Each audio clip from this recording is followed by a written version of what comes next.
በካምብሪጅ የሕዝብ ጤና መምሪያ ስር ወደሚሰራው ወደ ካምብሪጅ ጤናማ ፈገግታ ፕሮግራም እንኳን በደህና መጡ። ተልዕኳችን የአፍ ጤንነትን ማሻሻል እና በካምብሪጅ ማህበረሰብ ውስጥ ለነፍሰ ጡር ሴቶች የጥርስ ሕክምና ተደራሽነትን ማሳደግ ነው።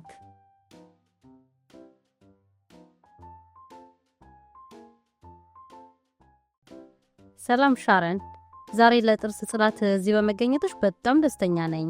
ሰላም አርሴማ፣ ነፍሰ ጡር መሆኔን ላሳውቅሽ ወዳለሁ። የእርግዝና ወቅት የአፍ ጤንነትን በሚመለከት ብዙ ሳነብ ነበር፣ እናም ትንሽ አሳስቦኛል። በእርግጥ በእርግዝና ወቅት የአፍ ጤንነትን መጠበቅ በጣም አስፈላጊ ነው እንዴ?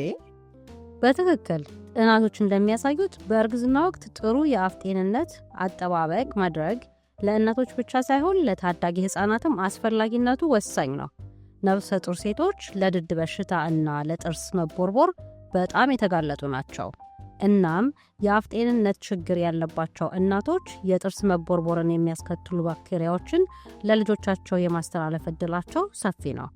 በእያንዳንዱ እርግዝና ወቅት ሴቶች ጥርስ ሊያጡ እንደሚችሉ ሰምቻለሁ። እውነት ነው?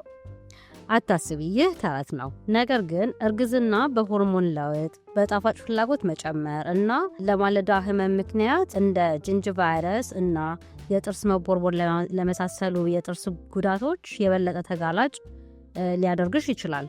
ጥሩ ዜና፣ በጥሩ የአፍ ውስጥ እንክብካቤ ጥርስሽን ጠንካራ እና ጤናማ ማድረግ ትችያለሽ።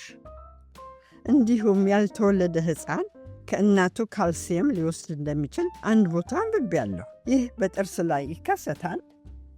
ይህም እንዲሁ ተረት ነው። ከአመጋገብሽ ውስጥ ሰውነትሽ የበለጠ ካልሲየምን ማዋሃድን ይለምዳል። በቂውን ያክል እያገኘሽ ካልሆነ ሰውነትሽ ካልሲየምን ከአጥንቶችሽ ሊጠቀም ይችላል፣ ነገር ግን ከጥርስሽ አይደለም። ለዚህም ነው በካልሲየም የበለጸጉ ምግቦችን መመገብ አስፈላጊ ነው የሚባለው። በአሁኑ ጊዜ ሆርሞኖች በሁሉም ነገሮች ላይ ተጽዕኖ ያመጣሉ ይመስላል። የአፍ ጤንነቴን በተመለከተ ልገነዘባቸው የሚገቡኝ የተለዩ ለውጦች አሉ። አዎ፣ የእርግዝና ሆርሞን በሰውነትሽ ላይ የአፍ የጤንነትን ጨምሮ ብዙ ለውጦችን ሊያመጣ ይችላል እና ወደ አንዳንድ ያልተጠበቁ የጥርስ ችግሮች ሊመራም ይችላል። ከእነዚህ ውስጥ ጂንጅቫይረስ የሆርሞን መጠን መጨመር ድድሽ የበለጠ ስሜታዊ እንዲሆን፣ እንዲያብጥና ለህመም ተጋላጭ እንዲሆን ያደርገዋል። ስትቦርሺ ወይም የጥርሶችሽን መሃል ለማጽዳት ስትሞክሪ የመቅላት ወይም ደም መፍሰስ ሁኔታን ልታስተውይ ትችያለሽ። የእርግዝና እጢዎች እብጠት ፕሬግናንሲ ግሮሎማ በመባል ይታወቃል። ይህ በሆርሞን ለውጦች ምክንያት የድድ ስጋን ከመጠን በላይ እንዲያብጥ የሚያደርግ ጉዳት አልባ የእጢ ማደግ ነው። ጥሩ የአፍ ንጽህና አጠባበቅ ቢኖርሽም እንኳን ሊከሰት ይችላል። በድድሽ ላይ በቀላሉ የሚረማ ትንሽ ቀይ እብጠት ሊያስተውሉ ይችላሉ። እሱም ከእርግዝና በኋላ በራሱ ይጠፋል።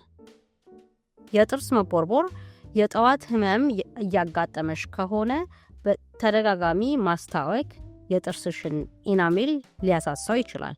ይህም የጥርስሽን የመቆጣት መጠን ሊያበረታው ይችላል።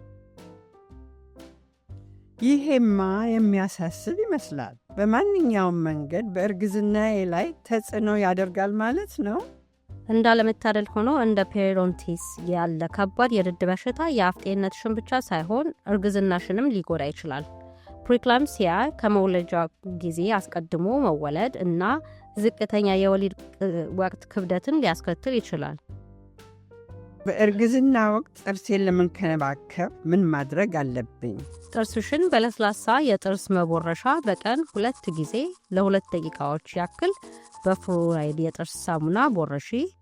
በየቀኑ የጥርሶችሽን መሃል አጽጂ ወይም ፍሎስ አድርጊ። በየምግብ መሃል የኬምብሪጅ ፍሎራይድ የቧንቧ ውሃ ጠጪ። የጥርስ ሐኪምሽን በመደበኝነት አዘውትረሽ ጎብኚ። ይህ በእርግዝና ወቅት ምንም አይነት ችግር አያስከትልም። ሻረን፣ ዛሬ ጥርስሽን ካጸዳሽና ከተመረመርሽ በኋላ የጥርስ ሐኪሙ የተቦረቦረ ክፍተት እንዳለብሽ አግኝቷል። ተጨማሪ ችግሮች እንዳይከሰቱ ለመከላከል ለዚህ በፍጥነት መፍትሄ መስጠት አስፈላጊ ነው። በተጨማሪም በድድሽ ላይ ጂንጅቫይረስ የምንለው እብጠት እንዳለ አስተውያለሁ። ይህም በእርግዝና ወቅት ሊደርስ የሚችል የተለመደ ክስተት ነው። ችግሩን በብቃት ለመቆጣጠር የ3 ወራት የክትትል ቀጠሮ እንያዝ። እስከዚያው ድረስ የሚያሳስቡሽ ነገሮች ካሉ እባክሽን እኔን ለማነጋገር አታመንቺ። አመሰግናለሁ መሪና፣ በቅርቡ አግኝሻለሁ። ለበለጠ መረጃ ወይም እያደገ ያለው የካምብሪጅ ጤናማ ፈገግታ ማህበረሰብ አካል ለመሆን ጠቃሚ የመማሪያ ነገሮችን፣ ሀብቶችን እና የሪፈራል መረጃዎችን የሚታገኙበትን ድረገጻችንን እንዲትጎበኝ እንጋብዝሻለን። አንቺን ለመደገፍ እንሆን አለን። ስለዚህ በቀጥታ በዚህ አገናኝ አውቲዝማዊስ ካምብሪጅ ፒቦይ ኦረድ በኩል ከኛ ለመድረስ ነፃነት ይሰማሽ። ተባብረን ዘላቂ ለውጥ ፍጠር። አንድ ፈገግታ በአንድ ጊዜ እናስችልክ።